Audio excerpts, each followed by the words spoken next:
Dis hy gemeente van my kant af 'n baie hartlike ek gaan nou sê goeiemiddag, maar wanneer julle kyk na hierdie uitsending, dan is ek veronderstel om te sê goeienaand. Ek het nou vanaand ongelukkig skoolverpligtinge wat ek moet bywoon. So ek het dit goed gedink om die Bybelstudie vooraf op te neem en ek gaan dit soos met die vorige keer op YouTube laai en dit behoort teen so 5 voor 7 se kant te begin en op hierdie manier wil ek tog vir jou vra om jou goeie gewoonte van 'n Woensdag aand se saam wees ook vanaand te bevestig en om saam met my in die lig van die Bybel jouself ook te stig.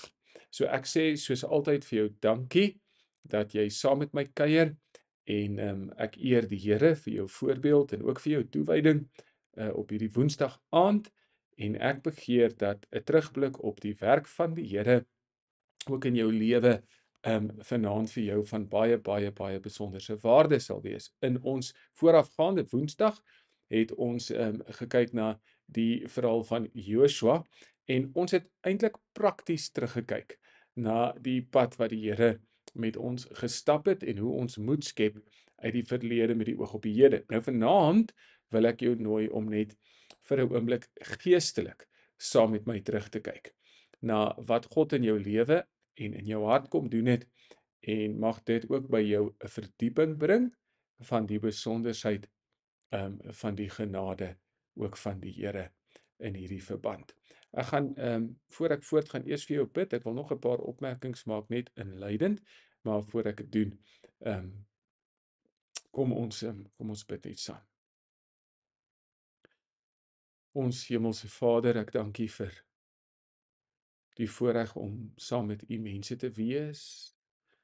Op 'n aand soos vanaand te weet daar's 'n verbintenis. Daar is die gebruik van gewoonte wat goeie gewoonte is om so in die middel van die week weg te stap uit ons daaglikse roetines uit en dan te kom sit by die voete van Jesus en om net te sê hier is ons Here, leer ons. En dankie dat daar mense is vir wie dit belangrik is. Dankie vir hulle wat moeite doen. Dankie Here dat ek vir hulle kan lief wees en vir elke naam wat vanaand daar op die geselskant van die kanaal gaan wees, dat ek hulle persoonlik kan ken. En as ons nadink oor die werk van die Here ook in ons lewe, dan is ek begeerig bidend dat U ook op 'n tasbare manier vanaand my eie kapasiteite te bowe sal kom en ook hulle sin wat na my luister en dat U vir ons sal ontmoet in terme van ons harte. Amen. So jy kan saam met my blaai in jou Bybel na Jakobus hoofstuk 1 en ek wil graag saam met jou lees net vers 18 vir die doeleinde van ons samesyn vanaand. Ek dink een van die een van die wonderlikste dinge wat 'n mens kan doen is om gekonfronteer te word met die werklikheid van God se werk en die diepte daarvan in 'n mens se hart wat van jou maak dat jy sy kind is. En baie van dit wat die Here doen, ontdek 'n mens in jou tog deur die Bybel in terme van begrip eers veel later. Jy sal as 'n jong Christen of 'n nuwe bekeerling sal jy praat soos wat die kerkmense praat. Jy sal praat van die feit dat jy gered is. Jy sal praat van die feit dat jy tot bekering gekom het. Jy sal praat van die feit dat jou sonde vergewe is. Maar terwyl jy oor hierdie dinge praat, gaan jy in alle waarskynlikheid eers later ontdek wat dit beteken om oor hierdie dinge te praat. En een van hierdie dinge waaroor ons maklik praat is ons wedergeboorte. Ons sal dit baie maklik sê, dat ek wedergebore is? Ons sal dit vra vir ander mense.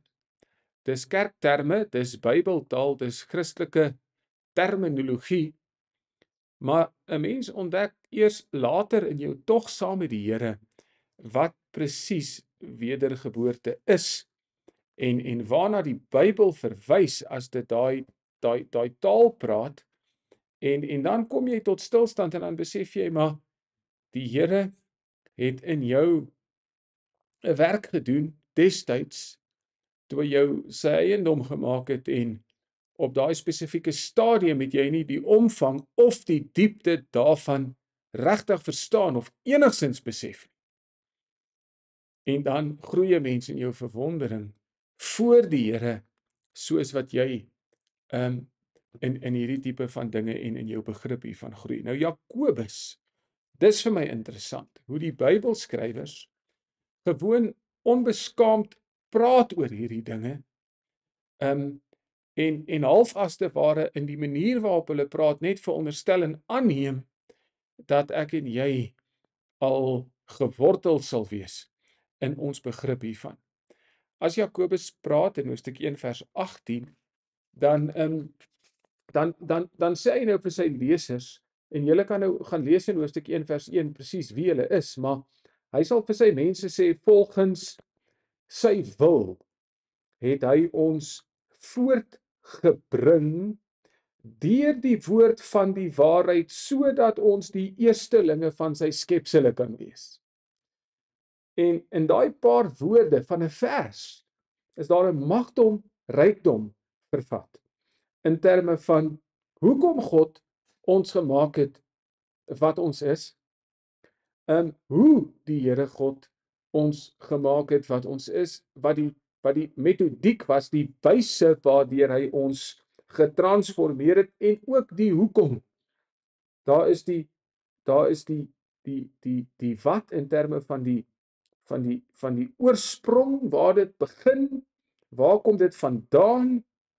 Daar is die wat in terme van die metode en daar is die wat in terme van die rede. Deur sy wil het hy ons voortgebring deur sy woord van waarheid sodat ons die eerstelinge van sy skepsele kan wees. En ek wil graag vanaand saam met jou by hierdie konsep van nuwe lewe vertoef. Wedergeboorte. Ek wil saam met jou by dit vertoef en ek wil hê jy moet saam met my net 'n paar sentrale gedagtes oorweeg. In die eerste plek, kom ons praat oor wat dit is. Hierdie gedagte, ons is voortgebring, sê die Bybel. Ek het net nou verwys na die generiese manier wat ek en jy soms die gewoonte van het om te praat oor die Here en oor sy werk in ons lewe. Ons sal terme, Bybelse terme, eintlik na 'n mate verwar en met verwysing na inhoud en betekenis aan mekaar gelykstel. Ons sal sê ek is gered, ons sal sê ek is vergewe, ons sal sê ek het tot bekering gekom. Ons sal byvoorbeeld sê ek is weergebore, maar wanneer ons dit sê, meeste van ons bedoel eintlik presies dieselfde ding. Ons gebruik al hierdie begrippe om eintlik maar net te kommunikeer dat ons Christene is. Dis nie verkeerd om dit te doen nie, maar dis oppervlakkig om dit te doen, want elke een van hierdie verlossingsbegrippe, hierdie heilsterminologie, soos die ou mense sou sê, het sy eie aksent. Dit beskryf baie spesifiek 'n deel van God se werke in ons lewe om ons dan nou sy kinders te maak. So wat is weergeboorte? Waarna verwys dit? Watter aspek van die Here se hand in ons lewe word hierby aangespreek? Nou ek het vir julle gelees uit Jakobus hoofstuk 1 vers 18. Hy gebruik terme daar, ons is voortgebring.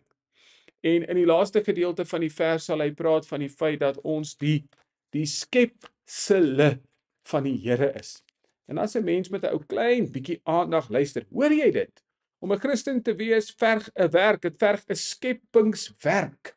Dit verg 'n werk van lewe. nie net oppervlakkig iets wat aan die buitekant gebeur, wat die Here kom doen, sommer maar net 'n klein bietjie van 'n werk nie. Hier's swaar taal hierby betrokke. En luister na die res van die Nuwe Testament. 1 Johannes daarby hoofstuk 2 en spesifiek met verwysing na vers 29. As julle weet dat hy regverdig is, dan weet julle dat elkeen wat die geregtigheid doen, uit hom gebore is. Let op Johannes se manier van praat oor Christenmense. Hulle is mense wat gebore is en hulle is gebore uit of vanuit God. En ek sê weer, hy praat op 'n manier asof hy veronderstel, ons weet presies wat hy daarmee bedoel. Hoofstuk 3 vers 9, elkeen wat uit God gebore is. Hoofstuk 4, né? Daarby vers wat 7, geliefdes, ons moet mekaar lief hê, want liefde is uit God en elkeen wat lief het, is uit God gebore. Dan hoofstuk 5 vers 1, elkeen wat glo dat Jesus Christus is uit God gebore. In 1 Johannes hoofstuk 3 vers 14, praat die skrywer van ons as mense wat oorgegaan het van uit die dood na die lewe. En net om 'n klein bietjie afwisseling te kry, Petrus in hoofstuk 1 vers 3 sal sê, geseënd is die God en die Vader van ons Here Jesus Christus, wat na sy groot barmhartigheid ons die wedergeboorte geskenk het tot 'n lewende hoop deur die opstanding van Jesus Christus uit die dode. Nou, in die 83 vertaling praat Petrus van in sy groot ontferming het hy ons die nuwe lewe geskenk. En ek praat nou met julle en ek lees vir julle, maar ek wil tog stadig gaan, soos die psalmis sal sê, en iewers vir jou vra, vertoef in jou gedagtes en dink oor wat jy hoor. Efesiërs 2 sal sê, julle was dood in julle misdade en in julle sonde, maar in sy groot liefde het God ons vanuit genade gered. Hy het ons oorgebring vanuit die doodsheid van ons sonde na die nuwe lewe van 'n verhouding saam met Jesus. Kolossense 2 vers 13 sal sê, julle het hy lewend gemaak. Hy het julle lewend gemaak. Ons is die skaapsel van die Here. Ons is deur hom geskep. En 2 Korintiërs 5 vers 17, as iemand in Christus is, nê, dan is hy 'n nuwe mens. Die ou dinge het verbygegaan. Kyk, die nuwe het gekom. Galasiërs 5 vers 15. So, hierdie studie gaan nie werk vanaand as ons nie dink oor wat regtig hier in die Bybel aan ons gekommunikeer word nie.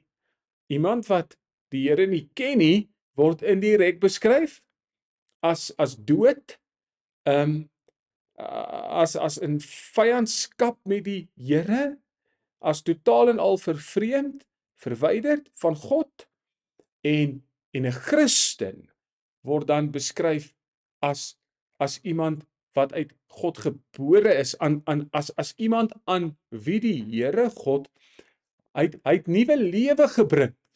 Hy het nuwe lewe kom gee.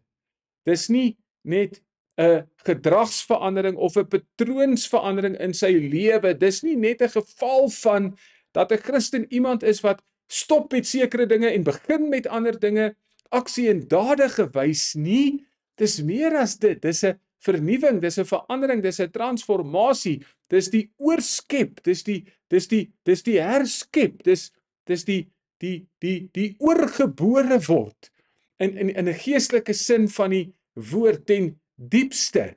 En dis wat wedergeboorte is. God kom en hy maak iemand geestelik lewend.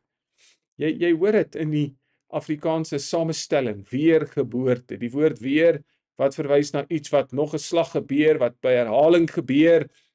Geboorte wat gepaard gaan die gedagte met lewe en met lewe skenk, en die bedoeling dan om te sê daar's nog 'n keer, weer 'n keer aan jou lewe geskenk, geboorte geskenk. Nie in die fisiese sin nie, maar in die geestelike sin.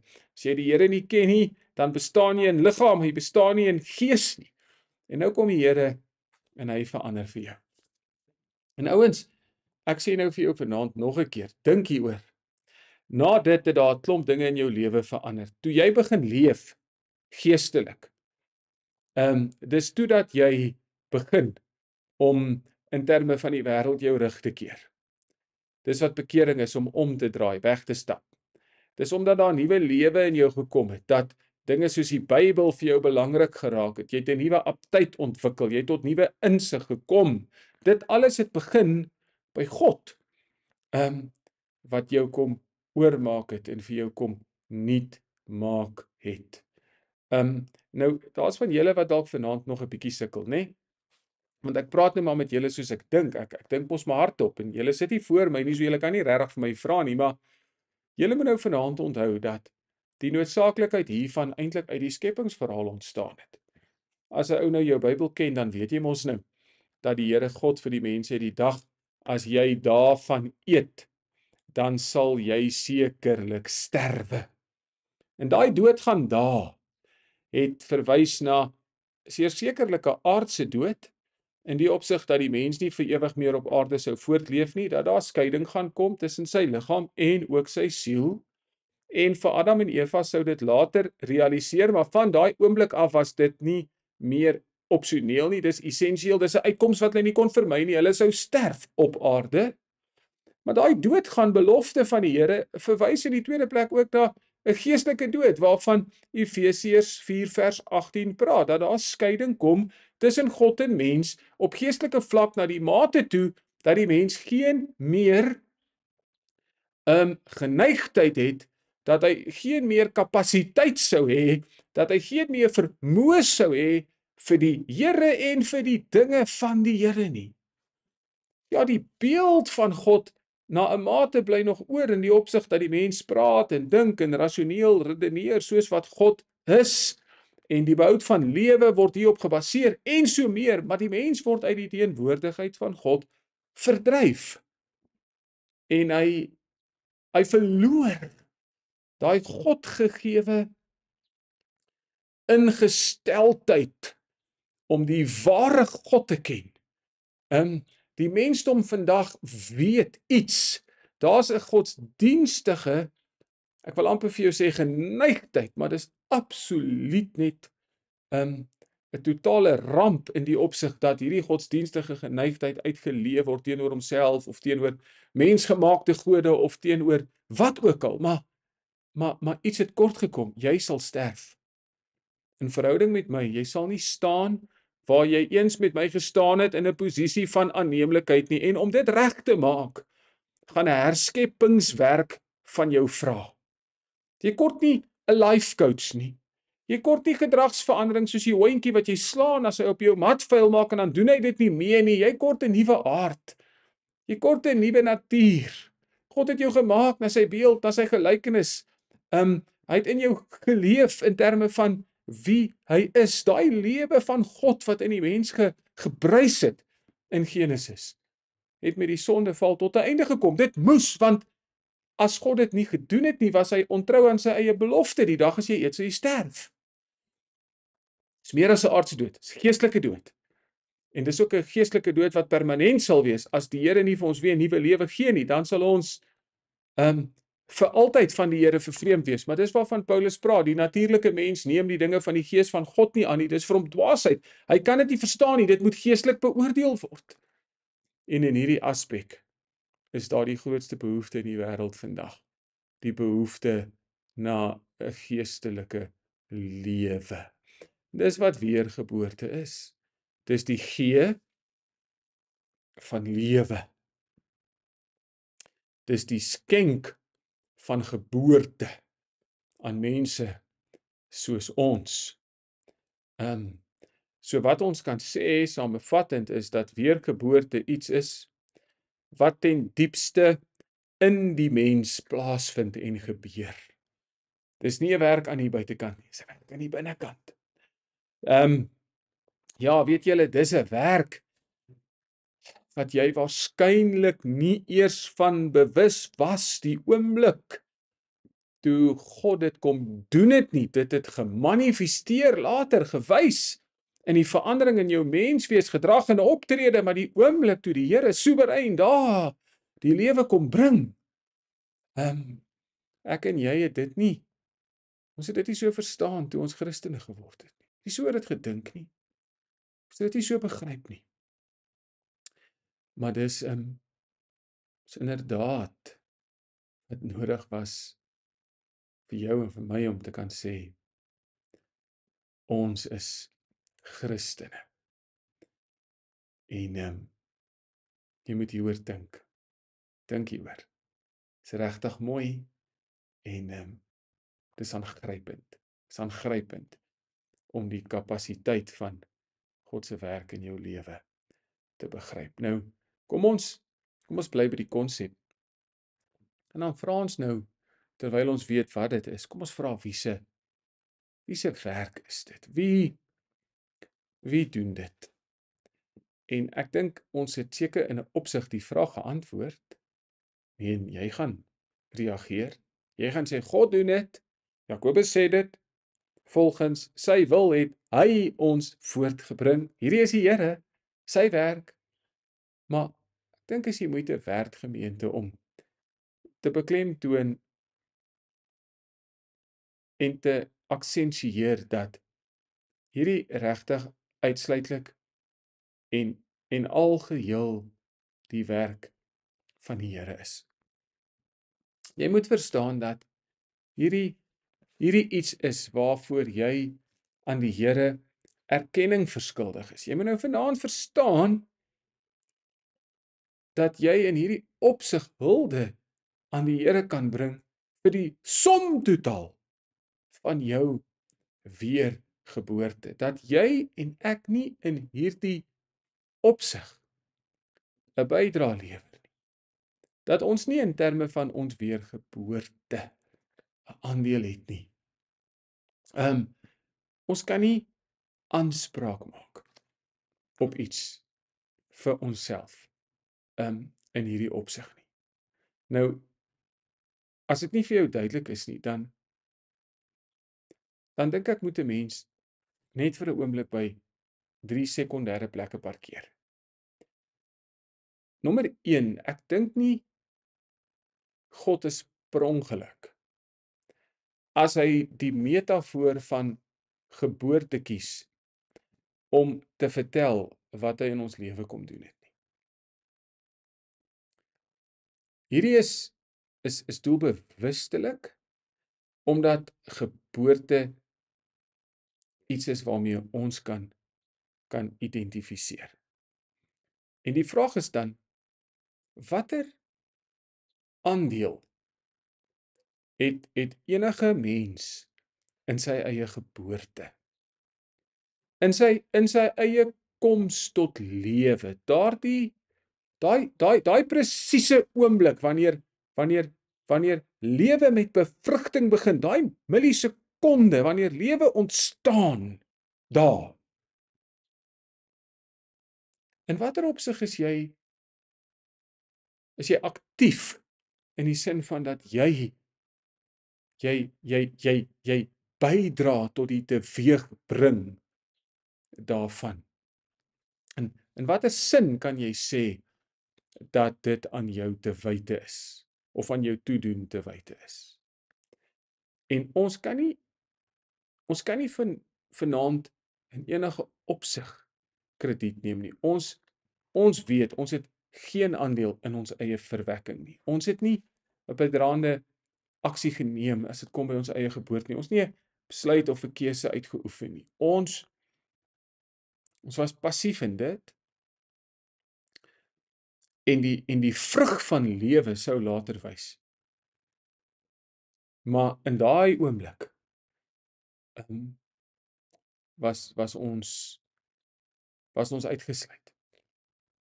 En dis ook so as dit kom by ons geestelike geboorte. Ons dra nie by aktief nie. Ons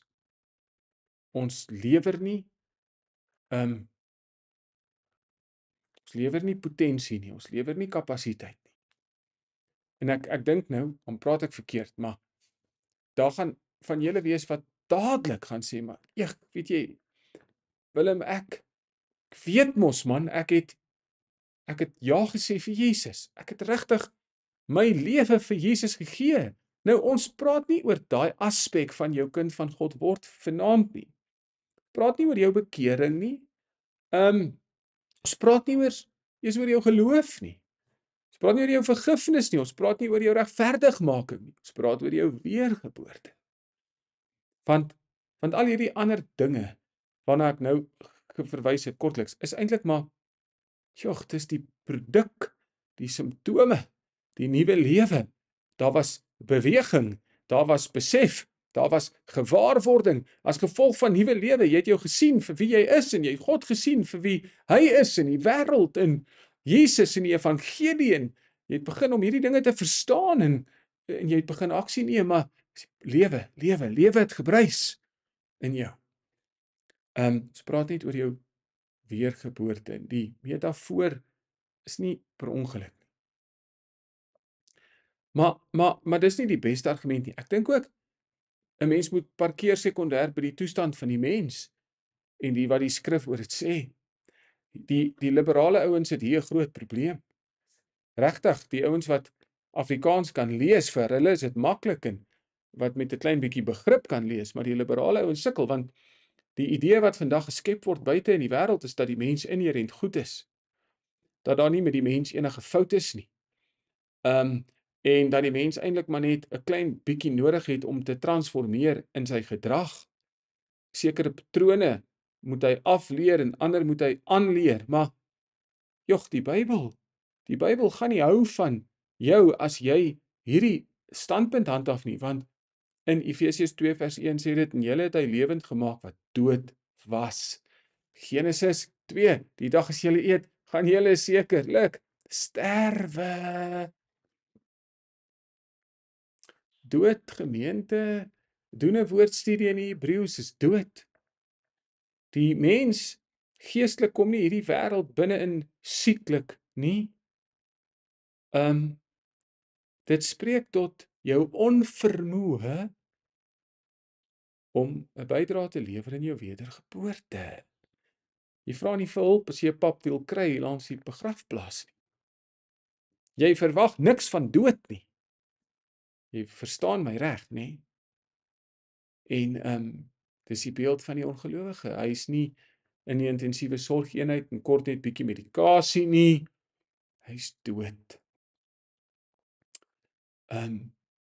Wat hy nodig het is dat daar sonder sy hulp, bydrae of keuse 'n werk van lewe in sy lewe gedoen word. Nou, weet julle een van die tekste wat die meeste partykeer gekwoteer word in teenstand met wat ek nou vir julle sê, maar wat eintlik meer bevestigend as enigiets anders is 1 Johannes, julle hoofstuk 1 vers 12. Nee, ekskuus, Johannes, nie in Johannes nie, Johannes 1 vers 12. Luister gou. Julle ken die vers. Ekskuus, ek blaai, maar luister net.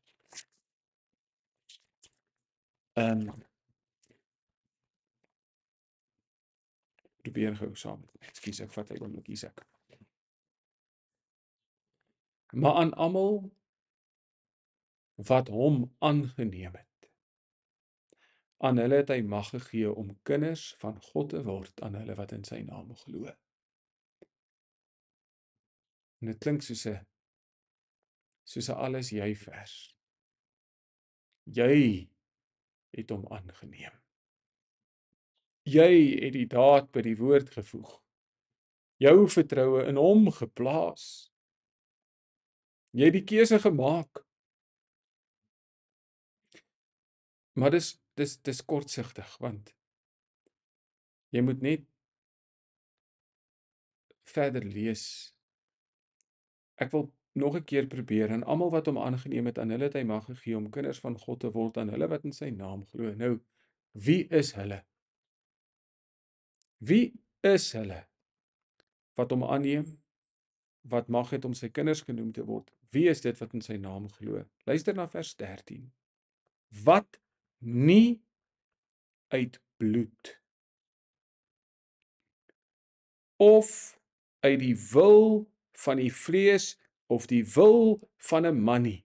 Nie die wil van die vlees of die wil van 'n man nie. Dis nie jou keuse nie. Dis nie 'n keuse wat iemand anders vir jou namens jou kan maak nie. Dis nie vanweë jou afstamming op grond van bloed of een of ander bloedlyn nie, maar uit God gebore is. Jy kan nie eers vir jou aanneming van die Here krediet gee nie, want dis 'n produk van jou krediet kry nie, want dis 'n produk van jou wedergeboorte.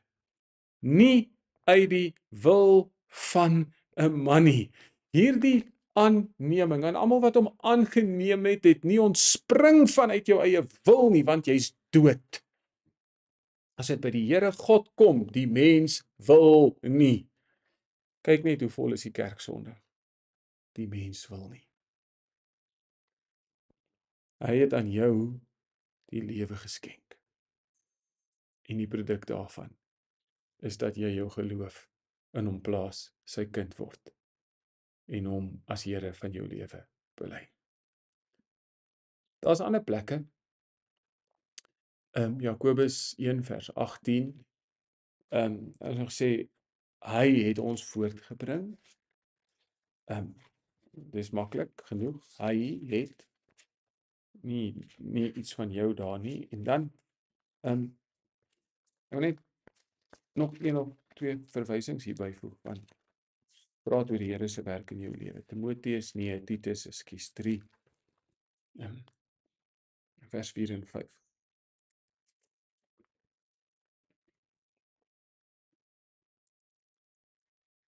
OK, luister. Maar toe die goedertierenheid van God ons verlosser en sy liefde tot die mens verskyn het.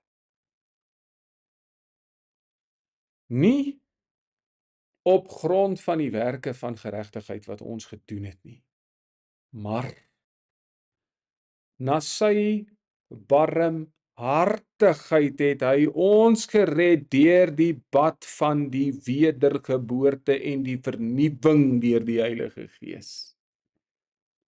Jy gaan sukkel. Jy gaan sukkel om by verse soos dit verby te kom.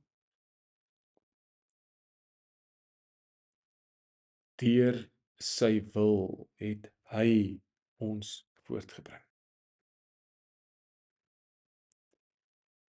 Nou weet ons weet nou wat wedergeboorte is en ons weet wie dit skenk. Julle raak gesien hoe die Here dit gedoen het. Nou is ons terug by die Bybel en 'n paar weke terug, jy kan nie jou Bybel laat gaan nie. Deur sy woord, deur die woord van waarheid. So hoe doen die Here dit? Die Bybel. Die Bybel, God gebruik die Bybel om mense lewend te maak.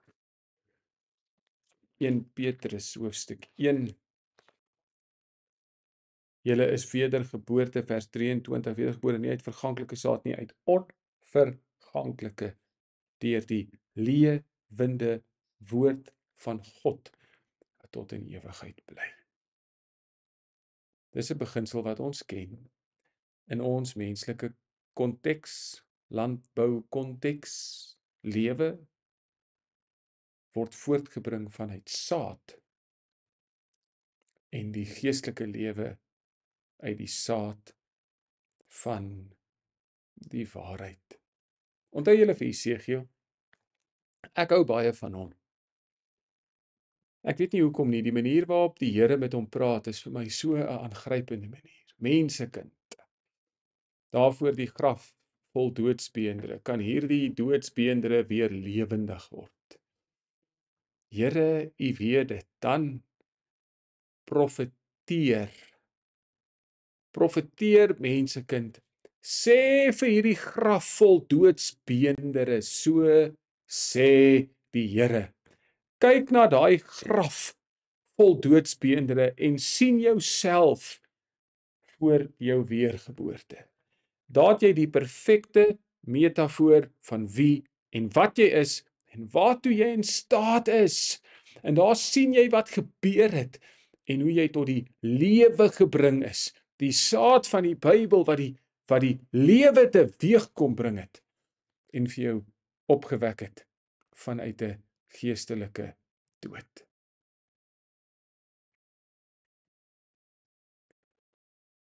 En dis ons verantwoordelikheid. Die gelykenis van die saaiër is tasbaar in die sin dat dit 'n mens help om raak te sien. Daar's in jou verantwoordelikheid teenoor die Here, is daar sekere dinge wat jy kan doen en daar is sekere dinge wat jy nie kan doen nie. En wat jy nie kan doen nie, is jy kan nie die lewe bring nie. Jy kan nie die groei bewerk nie. Maar wat jy wel kan doen en wat jy moet doen, is jy kan die saad saai. Julle sal my getuies wees. Gaan dan heen en maak disippels. Ek vermaan jou, verkondig die woord tydig en ontydig. Spreek Paulus, moenie swyg nie. Ek het baie mense in hierdie stad. God het nog altyd metodies gewerk, middelik. Die Here God het gesê, laat daar lig wees. En daar was lig. God het nog nie van metode verander nie. Sy metode is nog steeds die Bybelse metode. En dis hoe ons tot die lewe gekom het. Dis hoe ons in die lewe bly en dis hoekom jy moet praat. En dis hoekom jy moet praat. En ouens, hoekom dink julle doen die Here dit? Jakobus gee 'n leidraad, sodat ons die eerstelinge van sy skepsels kan wees. Dis 'n wonderlike gedagte daai. Eersteling daar verwys nie na eerste in terme van volgorde nie. Soos wanneer jy nou by die skool atletiek hardloop, dan kom jy eerste, tweede of derde. Dis volgorde. Die persoon wat eerste is eerste in terme van volgorde en daar kan net een eerste wees. Dit kan nie almal eerste kom nie. Maar hierdie verwys nie na volgorde nie, hierdie verwys na rangorde.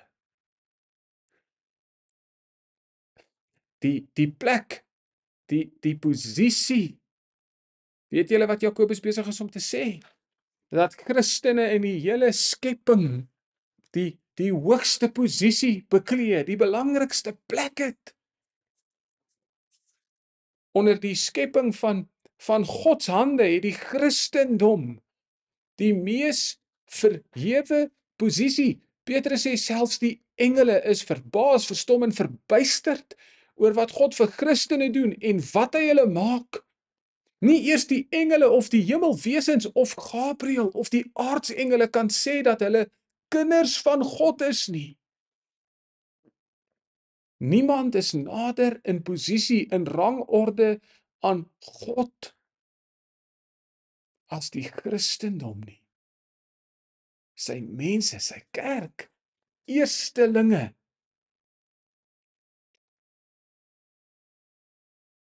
Jy is die besonderste, gebegenadigde vanuit die hemel, die hart en die hand van die Here. So my liewe gemeente, wat sal dan nou die regte reaksie wees? Buig jou hart en verhef jou stem. Moenie meer net sê ek is gered nie. Moenie meer net sê ek is vergewe nie. Moenie meer net sê ek het tot bekering gekom nie. Sê ek is wedergebore. En ek weet wat dit is en ek weet wie my dit gemaak het en ek weet hoe ek dit geword het. Sê dit. Tot lof van sy heerlikheid alleen. En dan stuur jy vir my vanaand 'n boodskap. As jy klaar geluister het, dan weet ek jy het ingeskakel. Dan sê jy vir my wat dit vir jou was om vanaand hierdie saam met my te leer. Kom ek bid vir jou. Ja Here, dankie vir die wonderlike voorreg van hierdie samesyn vanaand. Mag dan nou die besonderheid van God se genadewerk in ons lewe vir ons triomfantlik en tasbaar wees.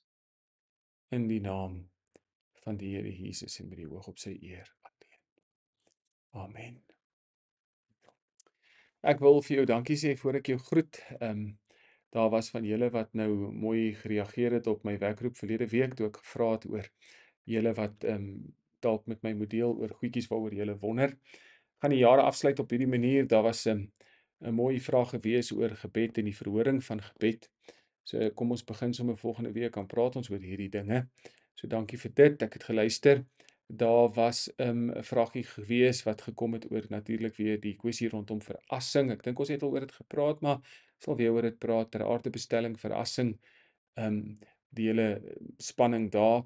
Daar was 'n vraag gewees wat ek dink 'n hele studie aan gewy kan word oor die oplê van hande met verwysing na die siekes.